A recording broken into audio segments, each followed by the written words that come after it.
News చూస్తున్నాం. దేశవ్యాప్తంగా గుర్తింపు లేని నమోదిత రాజకీయ పార్టీలపై కేంద్ర ఎన్నికల సంఘం మరోసారి చర్యలు చేపట్టింది. నిబంధనలు ఉల్లంఘించిన 474 పార్టీలను జాబితా నుంచి తొలగించినట్లుగా ప్రకటించింది. గత 6 ఏళ్లలో ఎన్నికల ప్రక్రియలో పాల్గొనకపోవడంతో ఈ నిర్ణయం తీసుకున్నట్లు తెలిపింది. తొలి దశలో భాగంగా ఈ ఆగస్టులో 334 పార్టీలను రద్దు చేసిన ఈసీ రెండో దశలో భాగంగా 474 గుర్తింపు లేని నమోదిత రాజకీయ పార్టీలను జాబితా నుంచి తొలగించింది. దీంతో గత 2 నెలల వ్యవధిలోనే మొత్తంగా 808 రాజకీయ పార్టీలను రద్దు చేశామని ఎన్నికల సంఘం పేర్కొంది.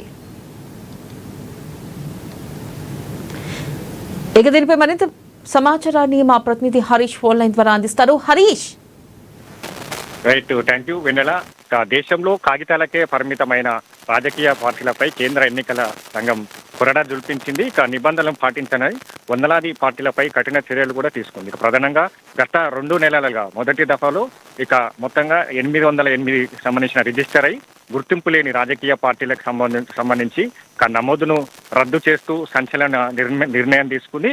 ఇక మొదటి దఫాలో ఆగస్టు నెలలో ఏదైతే 330 పార్టీల నమోదును ఈసీ రద్దు చేసింది. ఇంకా రెండో దశలో భాగంగా 474 పార్టీలకు సంబంధించి కూడా తాజాగా తొలగిస్తున్నట్లు కూడా ఎన్నికల సంఘం ప్రకటనలో చెప్పిన నేపథ్యం అయితే కనిపిస్తుంది. ఇక మొత్తంగా 808 పార్టీలకు సంబంధించి కూడా గుర్తింపును రద్దు చేస్తూ కీలక నిర్ణయాన్ని తీసుకుంది. ఇక మొత్తంగా ఈ ఈసీ ప్రకటనలకు సంబంధించి దేశంలో ఏదైతే నిబంధనలు పాటించని అలాగే 6 ఏళ్లుగా ప్రత్యక్ష ఎన్నికల్లో పోటీ చేయని పార్టీలకు సంబంధించి కూడా గుర్తింపును రద్దు చేస్తూ వస్తుంది. దాంట్లో భాగంగా ఇక తెలుగు రాష్ట్రాలకు సంబంధించి కూడా గత మొదటి దఫాలో కూడా కొన్ని రాజకీయ పార్టీలకు సంబంధించి కూడా గుర్తింపును రద్దు చేసిన నేపథ్యం ఉన్నది. ఇక ఇప్పుడు సంబంధించి కూడా తెలుగు రాష్ట్రాల్లో ఏపీలో 17 పార్టీలు అలాగే తెలంగాణలో 8 పార్టీలను తొలగిస్తూ కూడా నిర్ణయాన్ని తీసుకుంది. దాంట్లో క్రియాశీలకంగా వ్యవహరించిన జయప్రకాష్ నారాయణ ఏదైతే మాజీ ఐఏఎస్, ఆయన లోక్సత్తా పార్టీని కూడా స్థాపించడం జరిగింది. ఆయన పార్టీ సంబంధించి కూడా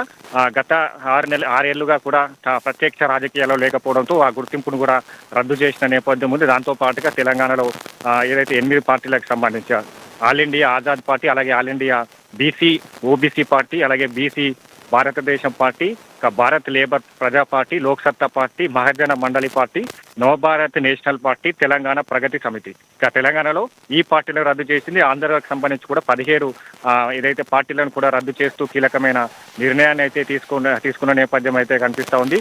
ఇక మొత్తంగా కాగితాలకే పరిమితమై ప్రత్యక్ష రాజకీయాలు కావచ్చు, ఎన్నికల్లో పోటీ చేయని పార్టీలు, అలాగే కార్యాలయాలకు సంబంధించి కూడా చిరునామా లేకపోవడం, అలాగే కొన్ని పార్టీలకు సంబంధించి కూడా నిబంధనలకు విరుద్ధంగా కూడా కొన్ని పార్టీలకు సంబంధించిన ఏదైతే గుర్తింపు కావచ్చు వీటన్ని కలిగి ఉన్న పార్టీల పైన కూడా ఎన్నికల సంఘం ఫోకస్ చేసింది. దాంట్లో భాగంగా 2 దఫాలో 808 పార్టీలకు సంబంధించి కూడా తొలగిస్తూ ఒక సంచలనాత్మక నిర్ణయాన్ని అయితే తీసుకుంది. ఇంకా మరికొన్ని ఏదైతే గుర్తింపుకు సంబంధించిన మరికొన్ని పార్టీలకు సంబంధించి కూడా తొలగించేందుకు ఈసీ సిద్ధమైన నేపథ్యం అయితే కనిపిస్తుంది. మొత్తంగా 2000 పార్టీలకి సంబంధించి కూడా ఇట్లాంటి గుర్తింపు లేకపోవడం, అలాగే ప్రత్యక్ష ఎన్నికల్లో పోటీ చేయకపోవడం, అలాగే రిజిస్టర్ అయి ఉండి కార్యాలయం లేకపోవడం, ఇక ఇతర కారణాల వల్ల కూడా దాదాపుగా 2000 పార్టీలు ఉన్నట్టుగా కూడా ఈసీ గుర్తించిన నేపథ్యం ఉంది. వాటిపైన కూడా త్వరలో ఎన్నికల సంఘం సంబంధించి కూడా రద్దు చేసుకునే నిర్ణయాన్ని కూడా తీసుకోబోతా ఉన్నది.